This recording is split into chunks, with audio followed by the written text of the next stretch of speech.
is it likely that these big social media handles are going to be banned starting tomorrow because they're not going to meet the deadline of the 25th of May, which ends effectively at midnight, to be compliant with the IT rules that the government of India has brought in?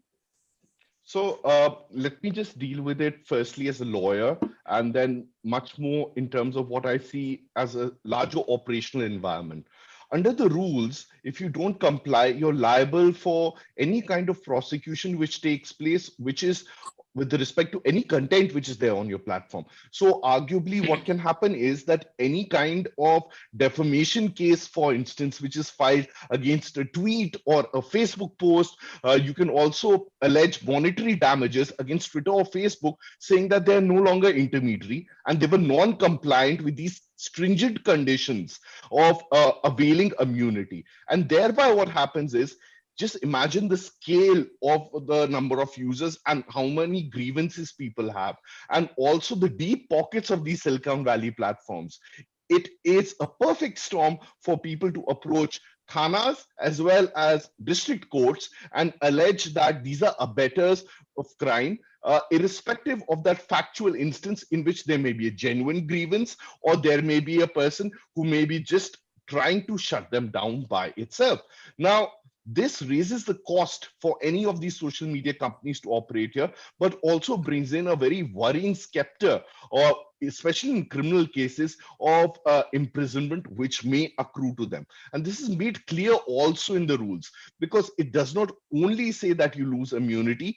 And in fact, a press communique which was shared yesterday privately with certain journalists says at the very end, and I'll state it because it came from a government source, is that these rules come into effect on 26 May 2021. And if social media companies do not obey these rules, they may lose their status and protection as intermediaries. It does not stop here. Here is the categorical part: and may become liable for criminal action as per existing laws of India. Now, there is a lot which lies between these lines and between these words, and which is the operational environment, which is why I come back to that chronology: the visit by the special branch, the Twitter trend today, and essentially a large number of people who are saying, let's shift to coup and let's shut down these platforms. Eventually, the ban may happen, it may not happen, but we are on a very certain path in which the operational environment for social media companies has become incredibly uncertain.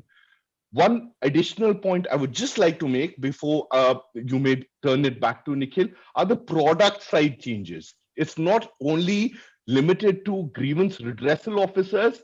There are in fact product side changes which need to be rolled out on messaging applications like WhatsApp, which will require updates to be pushed on your device, in which end-to-end encryption will no longer be there, and also automated filters which will need to be deployed at the end of the platform. I'll just end here. We can get a bit into it a little later. I'll come back to you, but I just want to focus on this idea of the government, Nikhil, telling Twitter and Facebook and WhatsApp and Instagram and all of these guys that you're not compliant, so you will lose your sort of immunity, and you will then become subject to criminal action. We may or may not ban you. That's not really going to go down well globally, is it? Because access to social media platforms is seen as access to freedom of speech and freedom of expression. It's seen as an integral democratic value by other countries in the world. We're also at a point, let's be honest about where we are accepting bilateral trade from many, many, many countries. Bilateral aid, I'm sorry. India has not taken help from other countries for nearly 40 years, and we're doing it now because of our COVID crisis. How is this going to play out? Is this really something the government can do, or are they bluffing?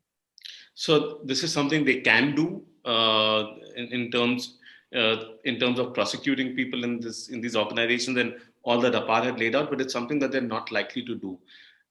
Most important reason is because Jaishankar is currently in the United States trying to negotiate with them, and yes, with the external affairs minister there, it's unlikely that India is going to act on any US company. Secondly, India is still friends with the United States, unlike China, so it's unlikely to take such harsh actions, even though they will rant and wail and cry and try and bully platforms as much as they can. The IT rules may be coming into effect tomorrow, but the government still needs to enforce the rules. So while the risk remains, it's unlikely that they will enforce those provisions immediately. We saw this, for example, with the fact that I believe the IT Act or the IT rules mandated a grievance officer for intermediaries. And if you remember a few years ago, Ravi Shankar Prasad was writing a letter to Mark Zuckerberg complaining about the fact that WhatsApp doesn't have a grievance officer in India. So they could have very well prosecuted WhatsApp, but they chose not to, right? So there can be, and there's likely to be arbitrary implementation, and that arbitrariness is the sword that the government wields. It's a stick that they can use to threaten platforms, but it's unlikely that they're going to do anything as of now. And I think that there is zero chance of the government blocking. Okay, so basically, so sorry. So to understand this for my audience sake, so basically, all of these headlines that say, Twitter, Instagram, Facebook will disappear tomorrow is actually alarmist. Not really going to happen. Yeah, it's not going to happen. But but like Apar was saying, the IT rules are significantly problematic. They are giving the government a lot more power, and the problem is that we want social media platforms to be regulated in the interest of users, not in the interest of the government. They end up giving the government more power. These rules end up giving the government power over our speech through the exercise of power over platforms. And I think that's the worst case scenario for us. We don't want governments to have disproportionate power over our speech. We also don't want platforms to have that.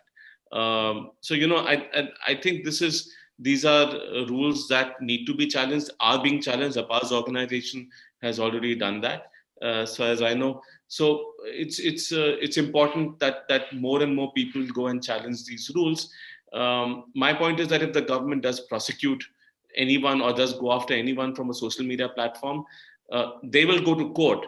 And given the fact that these rules are unconstitutional, they go far beyond the ambit of what the law allows them to do.